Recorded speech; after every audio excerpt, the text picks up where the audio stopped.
تو اب فی الحال جن سے واسطہ ہے وہ یوسف لدھیانوی سے ہیں، تشریف لائیں۔ ان کے دو اعتراض ہیں، جو ایک وہی ختم نبوت والا خاتم والا، پہلی جو اصل عبارت ہے نا وہ ہے کنجی ہر چیز کی، وہ بار بار ذہن نشین کروانے کی ضرورت ہے۔ ابھی جیسے انہوں نے کمال کر دیا کہ اس کے بعد کوئی رستہ ہے کے لیے کسی جائز تشریح کا باقی نہیں رہے گا۔ الغرض خاتم النبیین کے معنی یہ تھے، یہ یوسف صاحب لکھتے ہیں کہ حضور صلی اللہ علیہ وسلم آخری نبی ہیں، یہی معنی تھا بس۔ کہتے ہیں باقی سب یہ مولویوں احمدیوں کے ڈکوسلے ہیں۔ آپ کی آمد سے نبیوں کی آمد بند ہو گئی، ان پر مہر لگ گئی، اب کوئی نبی نہیں بنے گا، لفافہ بند کر کے لفافے پر مہر لا دیتے ہیں، جس کو سیل کرنا، انگریزی بھی آتی کافی، سیل کرنا کہتے ہیں۔ ختم کے معنی سیل کر دینا، یہ معنی اس کے سوا کوئی ڈکشنری انہوں نے نہیں پڑھی کہیں۔ عربی لغات اٹھا کے دیکھ ہی لیتے کہ ختم کے کیا کیا معنی لکھے ہیں، اپنے بزرگوں کی یہ باتیں دیکھتے تو اس میں بھی کچھ اور باتیں نظر آ جاتی، پر یہ کہتے ہیں بس ختم کے معنی سیل کر دینا۔ خاتم النبیین کے معنی یہ ہے کہ آپ کی آمد سے نبیوں کی فہرست سر بمہر کر دی گئی۔ اب سیل کر دیا نبیوں کو، یہ کہہ کے ابھی معلوم ہوتا گھبرائے ہیں کہ میں تو کیا بیٹھا ہوں، نبیوں کی آمد بند ہو گئی، کوئی بھی نہیں بنے گا کہ لفظ ذرا محتاط ہیں، مگر لفافہ بند کر کے لفافے پر مہر لگا دیتے ہیں، جس کو سیل کرنا کہتے ہیں۔ ختم کے معنی سیل کر دینا ہے۔ اب سیل کا لفظ ان کے حساب سے اور قرآن کے اوپر استثناء کیا جائے تو نبیوں پر سیل ہوئی ہے، فہرست پر نہیں۔ یہ خطرہ تھا ان کو، فوراً دماغ میں آیا ہے کہ میں تو ہر دوسرے معنی کا انکار کر بیٹھا ہوں، نبیوں پر جو سیل لگی لفافے میں بند ہو گئے، اوپر موریں بند لگی، نکلیں گے کیسے؟ اب نکالنے کی تحقیق سنی کتنی دلچسپ ہے۔ خاتم النبیین کے معنی ہے کہ آپ کی آمد سے نبیوں کی فہرست سربمہر کر دی گئی ہے۔ نبی نہیں تو شوق سے آئیں جائیں، رستہ کھلا ہے، فہرست والا سوراخ بند، دوسرا آنے جانے کا رستہ کھلا قیامت تک کے لیے۔ اب نہ تو اس فہرست سے کسی کو نکالا جا سکتا ہے، نہ اس میں کسی اور کا نام داخل کیا جا سکتا ہے۔ لیکن مرزائیوں نے اس میں یہ تحریف کی کہ خاتم النبیین کے معنی ہے نبوت کے پروانوں کی تصدیق کرنے والا، اور آپ نے جماعت احمدیہ کی تحریروں میں یہ تحریف کی کہ پروانوں کا لفظ داخل کر دیا۔ جماعت احمدیہ کہتی ہے نبیوں کا تصدیق کرنے والا، یہ پروانوں کی تصدیق کرنے والا، یہ انہوں نے جان کے شرارت سے لفظ داخل کیا ہے۔ اس سے پتہ چلتا ہے کہ مولوی کتنے سچے ہیں۔ یہ کہتے ہیں کہ وہ جو کاغذ پر دستخط کر کے محکمے والے مہر لگا دیا کرتے ہیں، یعنی کسی کاغذ کی عبارت پر نیچے مہر لگا دیتے ہیں کہ تصدیق ہو گئی، کہ کاغذ کی تصدیق ہو گئی، حضور صلی اللہ علیہ وسلم بھی انہی معنوں میں خاتم النبیین ہیں، یعنی پھر نبیوں کے پروانوں پر مہر لگا کر نبی بناتے ہیں۔ یہ نبیوں کے پروانوں پر، اب یہاں لفظ نبیوں کی طرف پروانے منسوب کر کے ان کا جھوٹ باہر آ گیا، سب بلی تھیلے سے باہر آ جاتی ہے نا، کیونکہ اگر جماعت احمدیہ کچھ کہتی ہے تو یہ کہتی ہے کہ قرآن کریم فرماتا ہے کہ حضرت صلی اللہ علیہ وسلم کی اطاعت ہر فیض کے لیے ضروری ہے، اس لیے اگر پروانے کا لفظ ہے تو صرف محمد رسول اللہ کے لیے ہے۔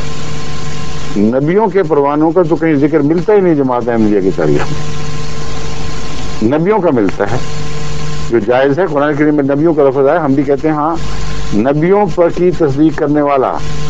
اب دیکھیں کیسی کیسی چالاکیاں کرتے ہیں، کروٹیں بدل کے کوشش کرتے ہیں کسی طرح عوام الناس کو دھوکہ ہو اور تلبیس ہو جائے، اصل پر بات پر پردہ پڑ جائے۔ تو جو کہہ چکے ہیں اسے نکلنا مشکل ہوا ہے۔ قرآن نے کہا نبیوں پر مہر سیل لگے، پھر آئے کہاں سے؟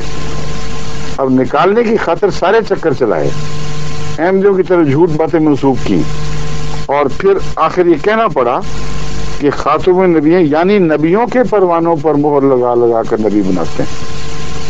بالکل جھوٹ ہو ہی نہیں سکتا۔ نبیوں کے پروانے کی کیا بحث ہوئی؟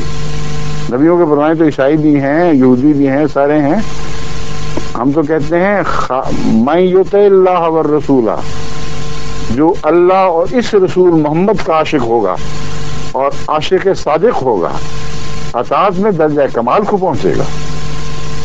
اس کو اللہ چاہے تو بنائے، پھر تمہیں کیا تکلیف ہے؟ قرآن کہتا ہے بن سکتا ہے، تمہیں کیا تکلیف ہے؟ ہم تو یہ کہتے ہیں. تو جب چونکہ خاتم النبیین تھا، اس لیے جماعت کی طرف وہ پروانوں والی بات کرنے کی خاطر، منسوخ کرنے کی خاطر نبیوں کے پروانوں پر لفظ نبیوں کا استعمال کرنا پڑا. اس طرح لوگوں کے جو ہے اندر کے بھید کھلتے ہیں. اب آگے میں ایسی عبارتیں بتاؤں گا جو یہ کہتے ہیں اس پہ مذاق اڑا رہے ہیں کہ یہ کہتے ہیں ایسی کہتے ہیں پاگل والی بات کرتے ہیں. یہ کہتے ہیں کہ تحریر کے آخر پر تصدیق کہ ہاں یہ سچی ہے. ان معنوں میں کیسے خاتم ہو سکتے ہیں؟ وہ تو لفافے ڈاک خانے کے ساتھ تو کوئی سوال ہی نہیں نا تصور کا. خاتمیت دیکھنی ہو تو ڈاک خانے چلے جائے، وہاں بند لفافوں پر موریں لگتی اور انہوں نے کھلے کاغذ پر مور لگوا دی. یہ کیسے ہو سکتا ہے؟ اگر میں بتاؤں گا کیسے ہو سکتا ہے. دوسرے زینت کا لفظ ہم کہتے ہیں، نبیوں کی زینت. اس کے متعلق بھی کچھ حوالے آپ کے سامنے مسیح موعود شام کے رکھے تھے. یہ کس شان کی زینت ہیں، کن معنوں میں زینت ہیں. آپ کے سوا نبیوں کی محفل میں تو اگر آپ کو نکالا جائے تو رونق باقی نہیں رہتی. اس کے کچھ حوالے میں نے آپ کو پڑھ کے سنا دیے تھے، اب میں کچھ اور سناتا ہوں.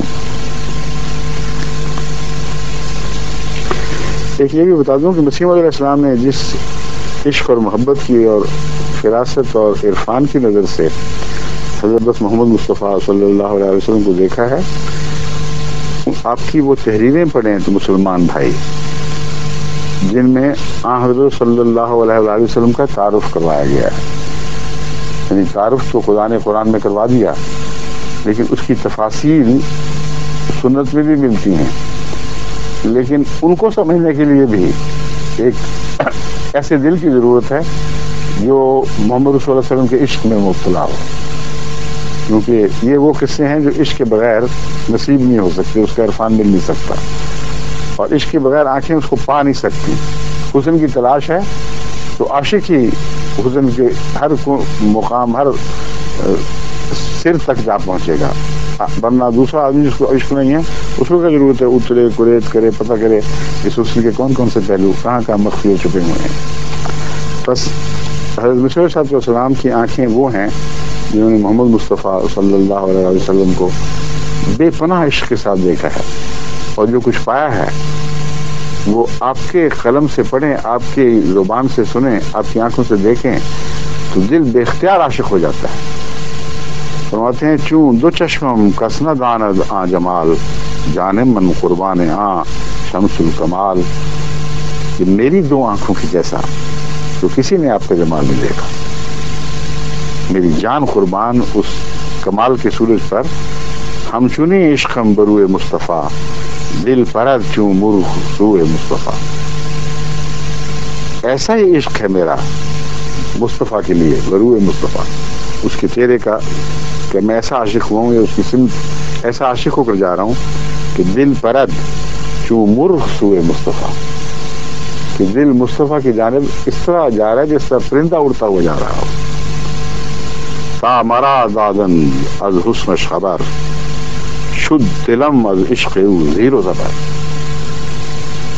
کہ جب سے مجھے محمد رسول اللہ کے حسن کی خبر ہوئی ہے میرا دل تو عشق میں زیر و زبر ہو گیا ہے، تہ و بالا ہو گیا ہے. من کے می بینم رخے آن دل بری جاں فشانم گرد ہز دل دیگری.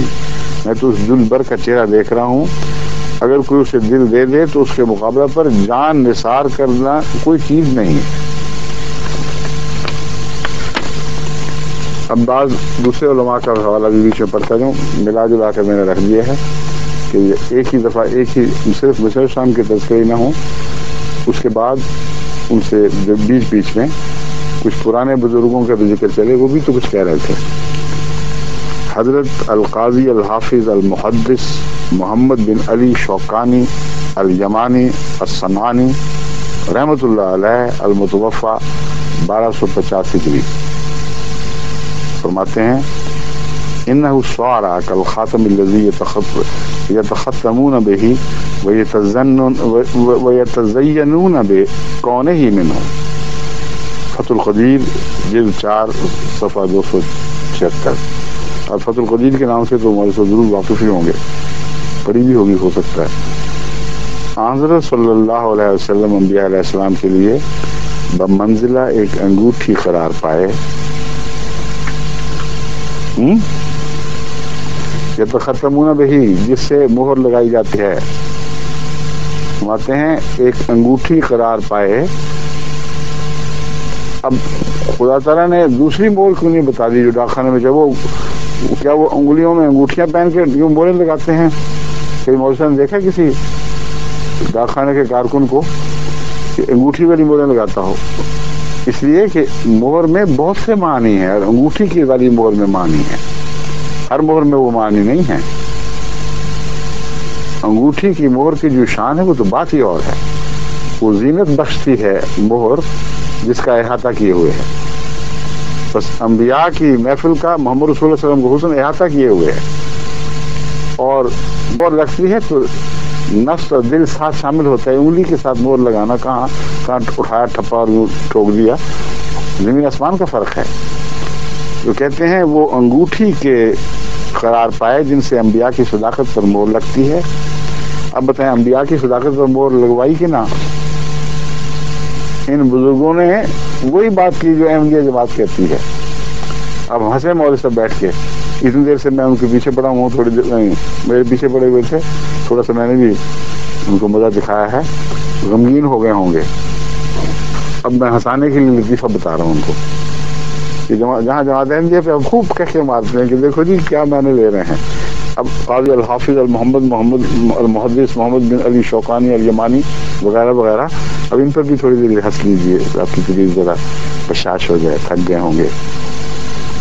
پھر فرماتے ہیں جس سے انبیاء کی صداقت پر مہر لگتی ہے.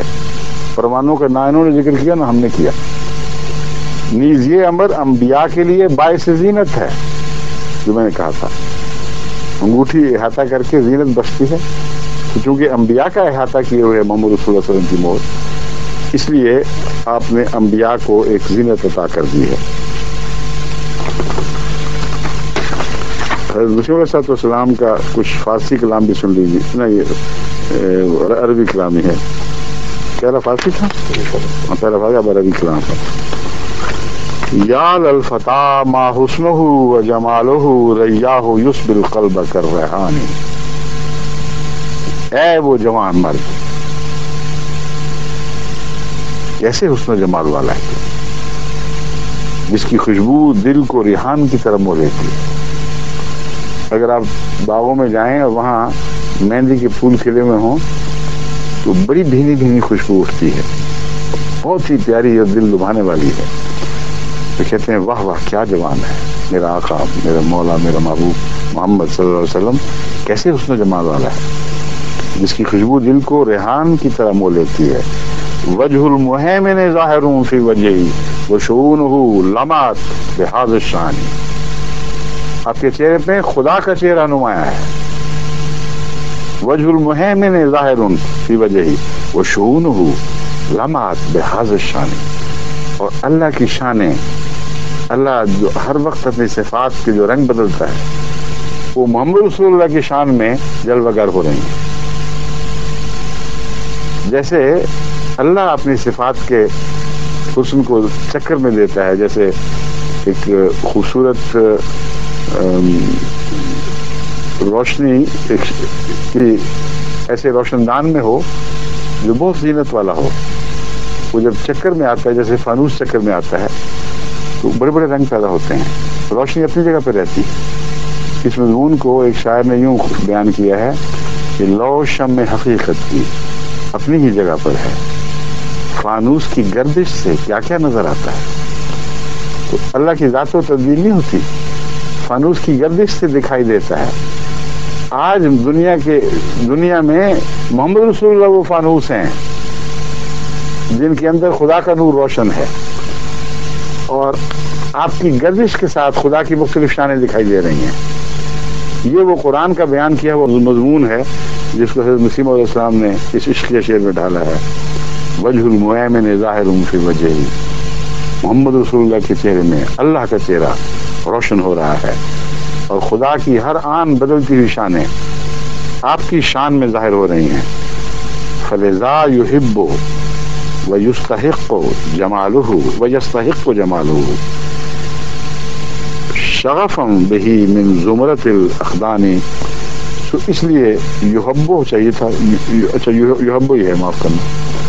فلذا یحب ویستحق جمالہ, اسی وجہ سے آپ سے محبت کی جاتی ہے اور آپ ہی کا جمال لائق ہے کہ دوستوں کے گروہ میں صرف آپ ہی سے بے پناہ محبت کی جائے. شغف بہی من زمرۃ الاخدان, اخدان کہتے ہیں گہرے دوست. آگے ہے سجع کریم باذل خل التقا خرق وفاق طوائف الفتیانی. آپ خوش خلقی خلق, آپ خوش خلق, معزز, سخی, تقوی کے سچے دوست, فیاض اور جوان مردوں کے سب گروہوں پر سب کچھ لے جانے والے. فاق الورا بکمالہ وجمالہ وجنانہ وجلالہ وجنانہ الریانی. آپ ساری خلقت پر اپنے کمال, اپنے جمال, اپنے جلال اور شاداب دل کے ساتھ فوقیت لے گئے. تمام مخلوق کو اس پیچھے چھوڑ گئے. کس چیز میں؟ بکمالہ وجمالہ وجلالہ وجنانہ الریانی.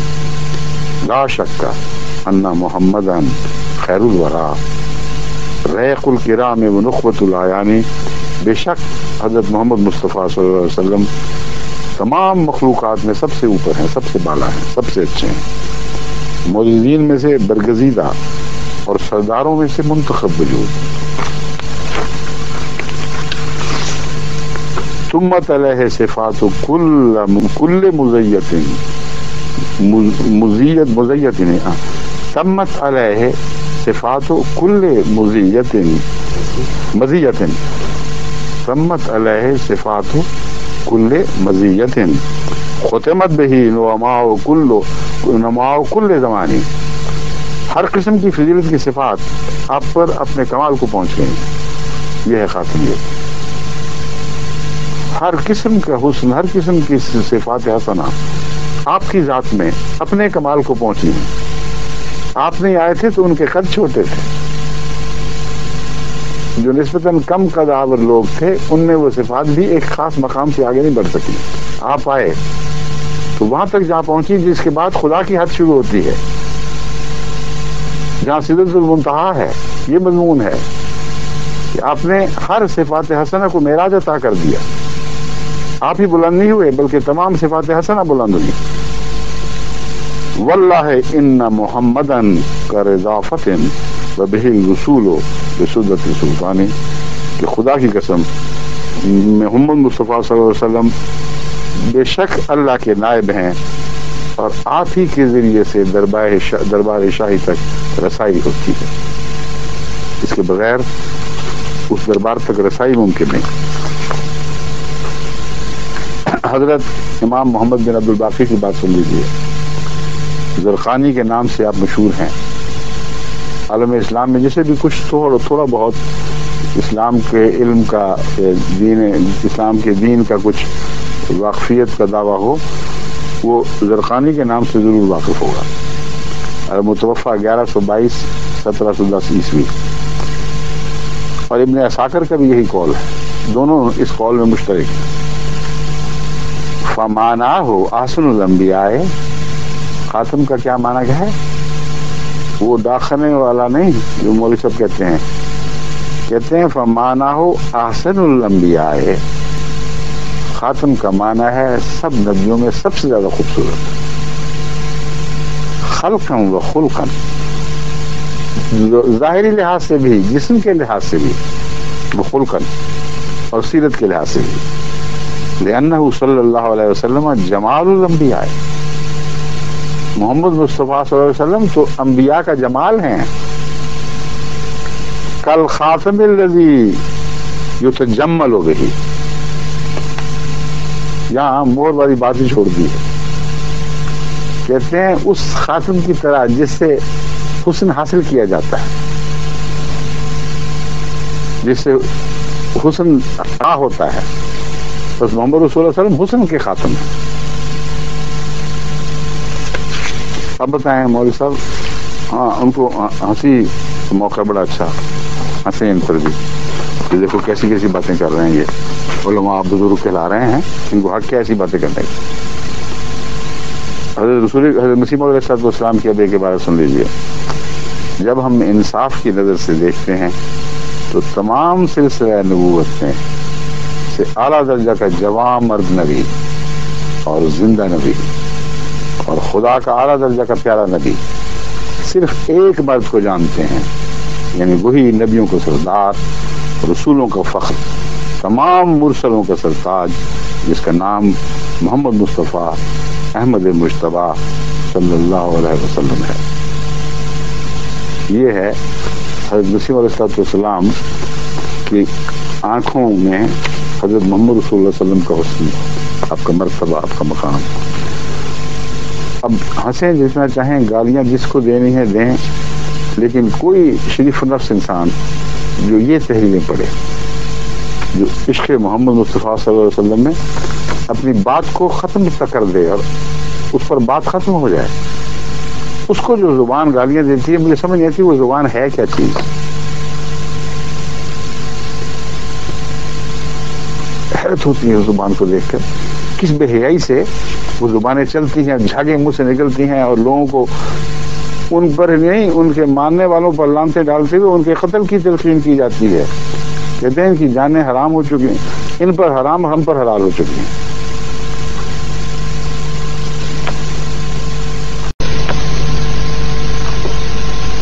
یہ تو ہو چکی ہیں۔ اب کہتے ہیں قادیانیوں کو مسلمان کہلانے کا کیا حق ہے؟ چلو بھی میں نے یہ کر دیا، اچھا دوسرا حصہ یہ جو ہے نا زینت والا مضمون، اس پر مسلمان شعراء نے بھی بہت پیارے پیارے اظہار کیے ہوئے ہیں۔ حضرت یہ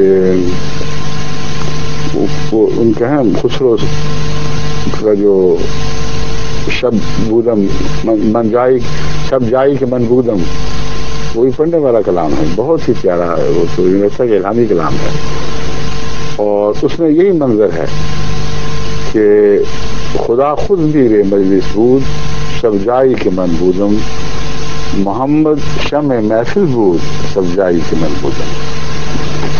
اللہ خود میرے مجلس تھا، رات جہاں میں نے بسر کی ہے نا آج اپنے عشق و محبت کے ایک لازوال مکان میں، وہاں یہ عالم تھا کہ خدا میرے مجلس بنا ہوا تھا اور شمع محفل محمد مصطفیٰ تھے۔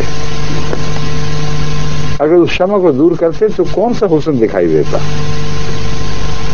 اور اس شمع کے سامنے بھی چہرے پھیکے پڑ گئے، دونوں مضمون ہیں۔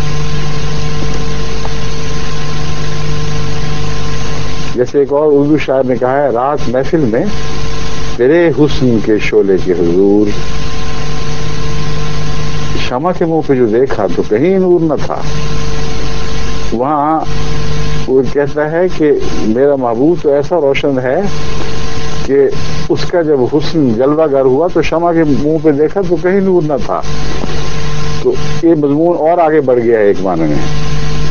اگر خدا کے تمام انبیاء شمع تھے، وہ شمع ہی تھے، نور کی شمع تھیں جو مختلف وقتوں میں روشن کی گئیں، اپنے اپنے وقت میں انہوں نے اندھیروں کو اجالے کر دیا، مگر جب حضرت محمد مصطفیٰ صلی اللہ علیہ وسلم کا سورج شروع ہوا ہے تو واقعہ یہ ہے کہ شمع کے منہ پہ جو دیکھا تو کہیں نور نہ تھا۔ کبھی سورج میں بھی چراغ جلا کے دیکھا کسی نے؟ سورج کو چراغ دکھانے کا محاورہ تو ہے، مگر وہ شمع دیکھو تو صحیح، کوئی بجھائے یا نہ بجھائے بجھ ہی جاتی ہے بیچاری، اس کا بے معنی بے مقصد دکھائی دیتی ہے۔ بس حضرت اقدس محمد مصطفیٰ صلی اللہ علیہ وسلم کو جب سراج منیرہ فرمایا گیا تو یہ ایک خاص لقب ہے، یہ خاتمیت کا حقیقی معنی اور گہرا جو عرفان والا معنی وہ دکھاتا ہے۔ ایسا محمد ایسا جلوہ طلوع ہو گیا ہے کہ اب شمع ختم ہونے ہی ہونے تھی، ان کا فیض جاری نہیں رہ سکتا۔ مولوی صاحب کہتے ہیں نا تم نے سب شمع بجھانے کی کوشش غلط کیا ہے، شمع کی ایک فہرست بنائی گئی تھی، ان سب شمعوں کی فہرست بنا کر لکھا تھا کہ یہ فلاں میٹل کی شمع ہے، یہ فلاں کی ہے، یہ فلاں کی ہے، فلاں کی ہے، فلاں زمانے کی۔ اب ان کے نام اس فہرست سے باہر نکلیں گے اور سورج ہوتا رہے، چمکتا رہے، مگر شمع کی ضرورت پڑنی ضرور ہے. بس وہ شمع پیچھے سے آئے گی. شمع تو آزاد ہیں. پرانی کوئی شمع لا کر کہ سورج کی روشنی میں لگا دیں گے اس کو. سورج غروب ہوتا تو ہے، بعض دفعہ سورج ہو جاتا ہے، مگر ایک چاند بھی تو چھوڑ جایا کرتا ہے. اس چاند سے کیوں نور نہیں پاتے جس نے محمد رسول اللہ علیہ وسلم کا نور پایا ہے؟ اس شمع کو پکڑتے ہیں جو اپنے زمانے میں جلی اور بجھ گئی اور جس کا فیض ختم ہو چکا ہے. یہ باتیں سوچتے نہیں. اب اللہ یہ عقل دے. ہم تو تھک گئے ہیں دن رات سمجھاتے مگر انشاءاللہ تھکنا نہیں ہے. میں غلطی سے کہہ دیا. شم کا شعر یاد آیا تھا کہ تھک گئے ہم تو انہی باتوں کو کہتے. وہاں بھی مسیح علیہ السلام کی یہ مراد نہیں ہے، کوئی ایسی غلط نہ سمجھ جائے کہ مسیح موت تھک گئے ہیں. یہ ایک محاورہ ہے. کتنا کرے کہہ کے زمانے گزر گئے، یہی باتیں کہتے جا رہے ہیں، سمجھتے ہی کوئی نہیں. تو نعوذ باللہ نہ نبی کی شان ہے کہ تھکے، نہ اس کے خلیفہ کا کام ہے کہ وہ تھکے. تھکنا نہیں، موت تک نہیں تھکنا انشاءاللہ، نہ آپ نے تھکنا ہے.